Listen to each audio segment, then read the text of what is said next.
Hi, good morning guys, mga kapatid, mga kapaiting ko, kumusta kayo? Kamusta naging araw nyo?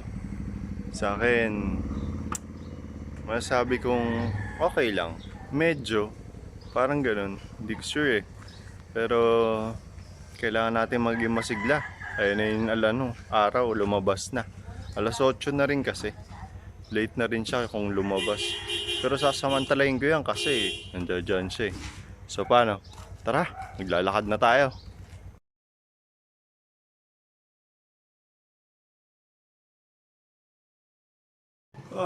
Sarap ng init, sobra. Ay,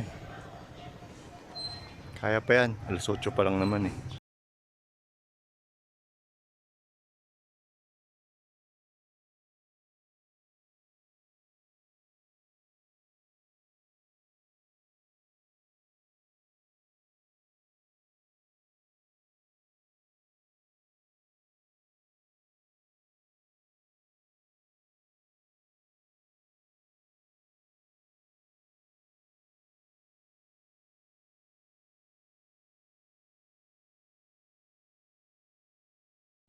Hi guys, nakatapos na ako ng isang ikot ko. Ay, grabe, sarap ng init. Susubukan kong mag-exercise pero anong oras na kasi? Bahala na. Bahala na kung anong mangyayari. Kasi magdadalawang ikot pa ako. Mamaya na lang ulit ah. Hi guys, natapos ko na yung 3 ikot ko. Grabe, sobrang sarap ng init. Kaso masakit na talaga eh. Late na rin kasi siya lumabas. Gagawa pa ako ng content ko mamaya na lang. Hindi na muna ako mag-exercise. Kasi basta hindi na muna ako mag-exercise. Siguro 1 linggo hindi mag-exercise. May pinagdadaanan lang. So paano? Mamaya na lang sa cooking. Kita-kita tayo. Thank you. Hi mga kapaiting, mga kapatid. Magluluto na muna ako. Kasi hindi namin sure kung aalis kami. Kaya lulutuin ko na to. Magluluto nga lang pala tayo ng igado.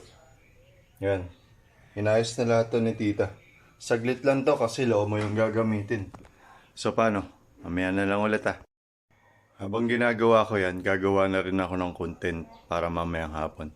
Kasi habang nagpapahinga tayo, di ba? Bago maligo, usahan na natin yan. Guys, binuksan ko na yung kalan. Umpisa na tayo. Kasi maliligo pa ako eh. Naglagay na ako ng mantika guys. Umpisa na tayo. Bawang muna syempre. Nung lumabas ang aroma, sinunod ko na yung sibuyas. Mamaya susunod ko na itong mga to. Tapos nilagay ko na nga pala yung bell pepper at sili. Gigisa ko lang muna sila. Nung lumabas yung aroma nila, nilagay ko na yung carrots at yung labanos. Gigisa ko lang muna yan tapos titimplahan ko. Okay na guys, natimplahan ko na ng toyo, betchin, tsaka paminta. Mamaya na yung suka. Kasi nandito pa sa atay eh. Nilagyan ko na rin pala siya ng tubig tapos papalambutin lang natin yan. Nung medyo malambot na, nilagay ko na yung atay na binabad sa suka. Tapos yung rino. Hahaluin ko lang muna yan. Tapos papakuluan natin ulit. Susunod na natin tong lomo. Tapos yung natitirang bell pepper. Okay na guys, nahalo ko na mabuti. Pakukuluin lang natin yan tapos lulutuin suka. Pansin nyo, iba yung luto ng way ng pagluluto. Same pa rin yan. Lomo lang kasi yung gagamitin natin. Saglit lang iluto ang lomo. Okay na guys, mukhang malambot na siya. Lalagay na natin to. Tsaka to. Okay na guys, hahaluin ko lang. Tapos tatakpan ko muna naman 5 minutes. So paano guys? Nakaluto na tayo. Yan oh. Yummy. Saglit lang, 'di ba? Tara, kain tayo.